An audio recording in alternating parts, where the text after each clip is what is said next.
out on the street, for a long time. He wasn't doing the right thing. He wasn't supposed to. I'll be honest with you. Persico wanted to put a contract on him. Corky Vastola, who was with another crew and did some work with him, he wanted to kill him. I saved his life twice, saved his life a third time because my father wanted to kill him. That was Norby Walters. Norby Walters never did one day in jail based upon anything that I ever told anyone in government.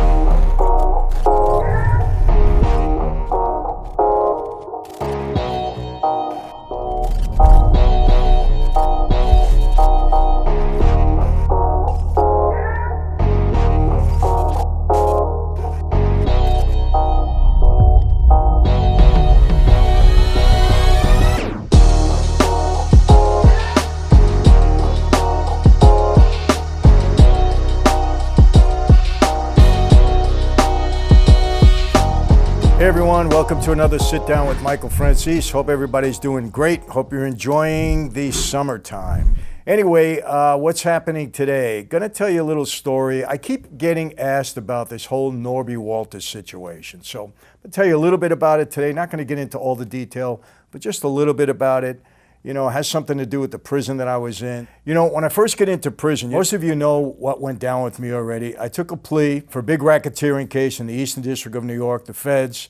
I got a 10-year prison sentence. I had a $15 million restitution, and I go off to prison. Now, as a result of that, I asked if I could be sent to a prison out in California. They don't guarantee it. The judge can't order it. That's up to the Bureau of Prisons where they send you. So I get asked to go out to California. That's where my wife and children were at the time. So what happens? I go into MDC in New York. I'm there for a couple of months. They designate me, but they don't designate me to Terminal Island in California. They designate me to a prison in Arizona, in Scottsdale. They said there wasn't enough room in Terminal Island. Totally nonsense. People go in and out every day. They just do what they want. So I get to Scottsdale. I'm there for about 3 or 4 months. Still, my lawyer's still pushing. He finally gets me to Terminal Island. Now, Terminal Island, if you got to do time, that's the place to be. It's in San Pedro, California. The weather is great. That's Southern Cal.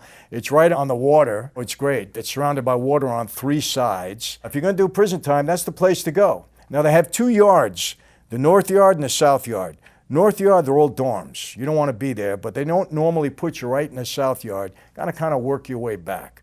So when I get into prison, you kind of do your thing in there, make friends and see, how to make your life as pleasant as possible in there. So after a couple of months, I get out to the South Yard. Now that was a big deal to be out in the South Yard. Why? You got your own room. They were kind of like barracks, they weren't even really cells. You had your own room. It was a medium security prison. I get my own room. I scored a black and white television. You don't have television in the feds. But they had a couple around. I was able to get one. Don't ask me how, but I score a black and white television. I got it in my cell. I'm getting visits 4 or 5 times a week. I had it great. My wife and kids were, 40 minutes away. It was terrific. I'm in the South Yard. The sun is shining. You got to do prison time. It's the place to go. I'll never forget, I used to watch The Honeymooners. I'm showing my age right now every night, because I had the TV in my cell. It was terrific. Anyway, was able to keep up on the world. So I'm in there and I'm comfortable. I'm there like 2 years. I got it made. I know one of the lieutenants in there, got good commissary, a couple other guys on the yard. I'm not in the hole yet at this point, so I'm out playing softball. Everything was in the South Yard. Then one day, out of nowhere, 2 o'clock in the morning, CO knocks on my door because they lock you in at night. Franzese, pack it up. You're being shipped out. Shipped out? To where? What are you kidding me? I'm in a panic now. What are they doing to me? Did I get indicted again? There had been a big story written in Life magazine about me.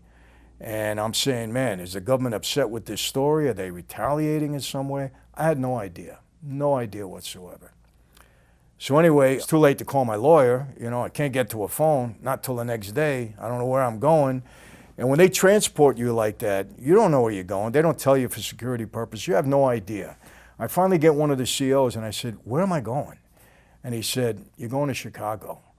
I said, Chicago? What the heck am I got to do with Chicago? I had no idea. Anyway, miserable way to travel. I'm a high security inmate actually, so they got me shackled, they got me handcuffed. We're going on the Marshal's plane. Now, I don't know if you know about these planes, but the Marshals have a plane that they confiscated for some drug dealers They tear open the inside. They got you chained inside the plane. It's just a bad situation, right? You got to go to the bathroom. It's a whole maneuver to have to go there. It's just a terrible way to travel. It's kind of diesel therapy, they call it. When the BOP is upset with you, they put you on diesel therapy, and they let you travel like that for a couple of months. I was on that for 8 months. But anyway, where are they taking me now? Before I get to Chicago, I got to go to El Reno, Oklahoma. That was kind of the drop-off spot. And then you'd get transported from there to wherever you had to go. So I'm in El Reno, Oklahoma. It was a bad time in there. They got me in solitary. And during that time, there was rioting in Oklahoma. It was a bad case. Anyway, I still don't know where I'm going. Finally get in touch with my lawyer. And he calls around and finds out that they're taking me to Chicago because Norby Walters, who was an associate of mine, somebody I knew my whole life, an associate of my dad's at one point, was on trial, and I had been subpoenaed to testify in the case. What was he on trial for? He was a talent agent, and he represented a lot of the big black acts at that point in time. Dionne Warwick, Marvin Gaye, you name it. I love Norbie. Uncle Norbie, I called him. But he had some problems. He was associated with us. But out on the street, for a long time, he wasn't doing the right thing. He wasn't supposed to. I'll be honest with you, Persico wanted to put a contract on him. Corky Vastola, who was with another crew and did some work with him, he wanted to kill him. I saved his life twice, saved his life a third time because my father wanted to kill him. That was Norby Walters, right? I was involved with him. I became a partner with him in this sports agency business. I had given him a couple of $100,000, $250,000 to be exact. And I was going to be partners, and he was representing college football athletes in their pro careers. Problem was he was doing some hanky-panky with them. He was signing them before their eligibility. He was paying them things you're not supposed to do. Anyway, it turned out to be a big fraud case. They're subpoenaing me to testify because they knew I was his partner. How did they know that? They had videotape with me in his office. I knew him his whole life. I called him Uncle Norbie. I knew him well.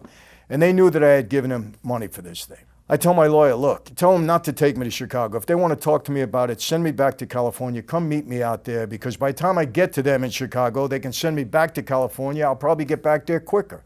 They send me back. An agent comes out and speaks to me in Terminal Island, rather. I finally got back there. I had to go through a whole process to get back to my cell. You have no idea how inconvenient all of this was. Anyway, the agent comes to see me. I got my lawyer, the agent, and he tells me, look, Norbie's been using your name all over the place, threatening athletes that if they didn't sign with him for their pro careers, they were going to get their legs broken. I says, hey, what do you want from me? I'm in jail. I don't know what the heck's going on. If nobody's using my name, I didn't give him the authority to do that. I'm not threatening people from a jail cell. I don't know what he's doing. Are you involved with him? Come on, you know I'm involved with him. He's with my father for how many years? He testified in the grand juries about my father. Everybody knows him. I know him as Uncle Norbie. You know I'm involved with him. I can't say I don't know him. Well, you're going to be subpoenaed to testify, and we're going to subpoena your father and your brother John too, because my brother John used to go up to the office. I said, my father, he doesn't need this headache. My father doesn't know what's going on either. Anyway, that's the discussion. Well, you're subpoenaed, you got to come in. I said, look, leave my father and my brother alone. Subpoena me. I'll come in. I'll tell you what I know. Which wasn't a lot, because I had been in prison for 2 years while he's running this thing. All I know is I gave him my money, and I never got a penny back. Until today, I never seen a dime, right? The point being, it was such an inconvenience to take me out of a prison cell. In prison, you want to be comfortable. That's the whole thing. And sometimes it takes you time to settle in. But once you get settled in a good spot, you don't want to be moved. I don't want to be moved out of Terminal Island. I mean, that's 45 minutes from my house. I had it made. I had my own room. I had a television. I had freedom on the yard, did my little job, whatever it was that I created. I had guys that I knew. My wife was visiting me 3, 4, 5 times a week. It was terrific. The inconvenience of being moved, sending to El Reno, Oklahoma, which was a real horrible place, a hole in the wall. It was filthy and everything else. My wife came to visit me there. They had me in a hole. It was terrible, I got to tell you. You have no idea how inconvenient it is. When you get to prison, I was moved around a lot. When they put me on diesel therapy, they would move me into one prison. I'd be there for a week, 2 weeks. I'd be in solitary. They'd take me out, bring me somewhere else. You have no idea where you're going. Your wife and kids can come and visit you. You're shipped out. They don't tell her. She's got to get on the phone with Washington. They don't want to tell her where you're in transit to because it's a whole big security thing. It's a pain in the neck. The best thing to happen to you in prison is for you to get settled into a certain place where you know this is my routine. You want a routine in prison. That's the whole thing. And it was totally disrupted. Anyway, They brought me back later under subpoena to testify in the Norby Walters case. And I told them what I knew. Yeah, of course I know Norbie. I know him my whole life. Were you his partner? You know I was his partner. Okay, you got it on videotape that I gave him $250,000. My brother-in-law, Dean, carried the paper bag into the office. You heard the conversation. You know what the deal is. I don't know why he's threatening athletes. I have no idea. That wasn't part of the deal. Why did you get involved in it? Because I wanted to get close to the athletes. We had a big gambling operation. You get information. You don't know how valuable that is. I wanted to get close to it. I don't know how much money I was going to make with Norbie. I didn't care. I was in the gas business, making a ton of money. Didn't matter. I just wanted to get close to the athletes, which I was able to do during that connection for the short time that I was with him, because I got put in jail shortly after I made the deal. Did you get any money back? No, I did not. Did you threaten anybody? Of course not. I'm in jail. Who could I threaten in jail? All these phones are tapped. I don't have a cell phone. We didn't have cell phones back then. That was it. Norby Walters never did 1 day in jail. Not 1 day I don't think he did an hour in jail. Okay? So this wasn't what people say it is, what they think it is, but yes, I admit it. I was subpoenaed. I did go in, and I told the truth on the stand. And the truth did not get him a jail sentence. He didn't get any sentence. All right? He never did 1 day in jail. That was it. That was the extent of it. So if you want to call that's a bad thing to do, it's up to you.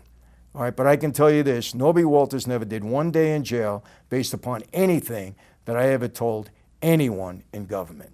That's it. The worst part of this story was me being uplifted out of Terminal Island to have to go testify against this. It was an annoyance. But the other good thing that happened out of it, neither my brother or my father were called, because that's the deal I made. You got me. My father didn't know anything. He's not dealing with this stuff. My brother's a drug addict. What does he know? You're going to put him on the stand. They're going to tear him up because of his drug problem. So I was the only one that went in. And as a result, nobody got hurt, except me. I got disrupted out of the cell that I was in for a long time. So that's it. So, I know you enjoy these little prison stories. I like to say things. Sometimes, there's misinformation like crazy, all the time on YouTube and on social media. It just happens. People say things. They're not always informed right about what they're talking about. So that's it for today. Remember, my crew, michaelfranzese.com. Come on aboard, 18,000 members. There's a reason for that. Our inner circle, we have close to 1,000. They're loving it. You want to be encouraged. You want to learn some skills about life, business, leadership, that's the place to be. You're not only going to get it from me and my team, but from one another. Great things are happening in the crew. We're having a real meet, for a weekend in October. So you join now, you're in. Join.michaelfranzese.com. We got a lot of good things coming up. That's all I'm going to leave you today. It's a very short one. So how do I leave you? All the time, be safe, be healthy, God bless, and yes, God willing, I will see you next time.